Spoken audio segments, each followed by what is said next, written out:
the Silk Road. Just the name conjures images of caravans winding through vast deserts, traders navigating perilous mountain passes, and bustling marketplaces brimming with treasures from worlds apart. But the Silk Road was far more than just a network of trade routes. It was the thread that stitched together the fabric of civilizations. Our story begins over 2,000 years ago, in the hazy mists of China's Han Dynasty. It was during this time, around 130 BCE, that an envoy named Zhang Qian ventured westward on orders from Emperor Wu. His mission wasn't about trade, at least not at first.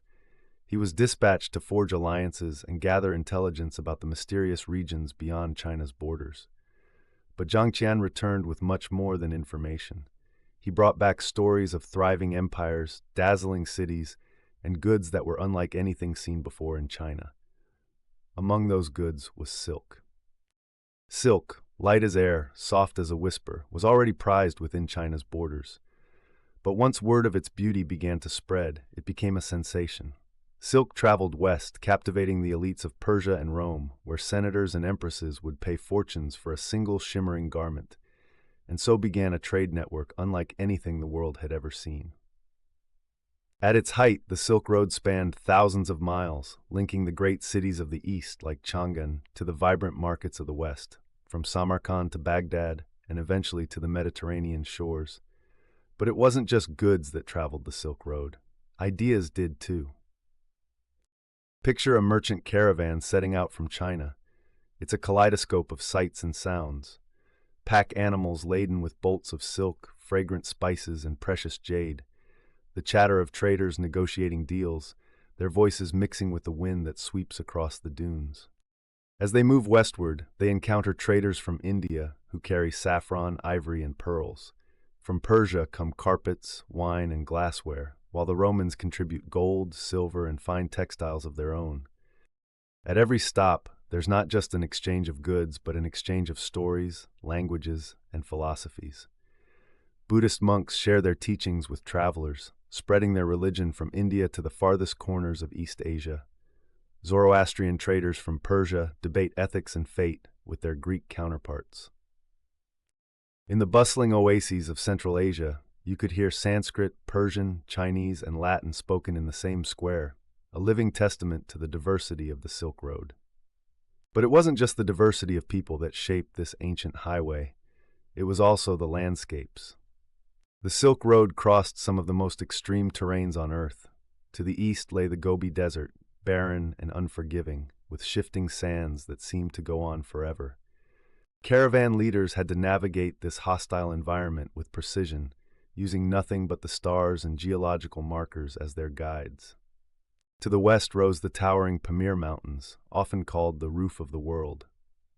Here, traders had to contend with frost-bitten peaks, razor-thin air, and treacherous altitudes to make their way through. Yet despite these dangers, the Silk Road prospered, not just because of the goods it transported, but because of the connections it fostered.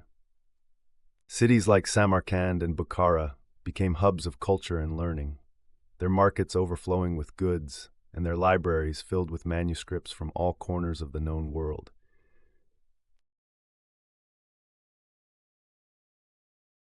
Travelers wrote of their beauty in near reverent tones, describing sparkling domes, lush gardens, and bustling streets. These cities weren't just pit stops. They were proof of what could happen when different cultures came together.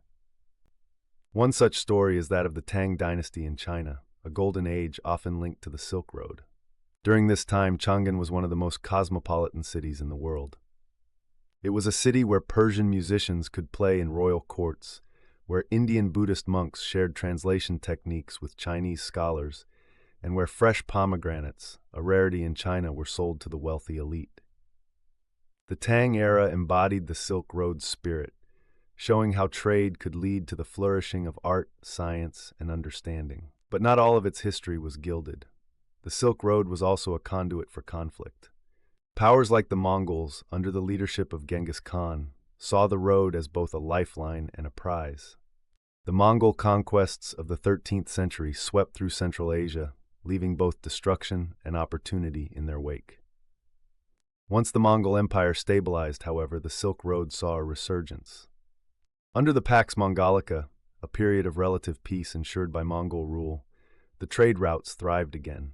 Marco Polo, the Venetian traveler, famously journeyed along these roads, his tales igniting the imagination of Europe and fueling its eventual age of exploration.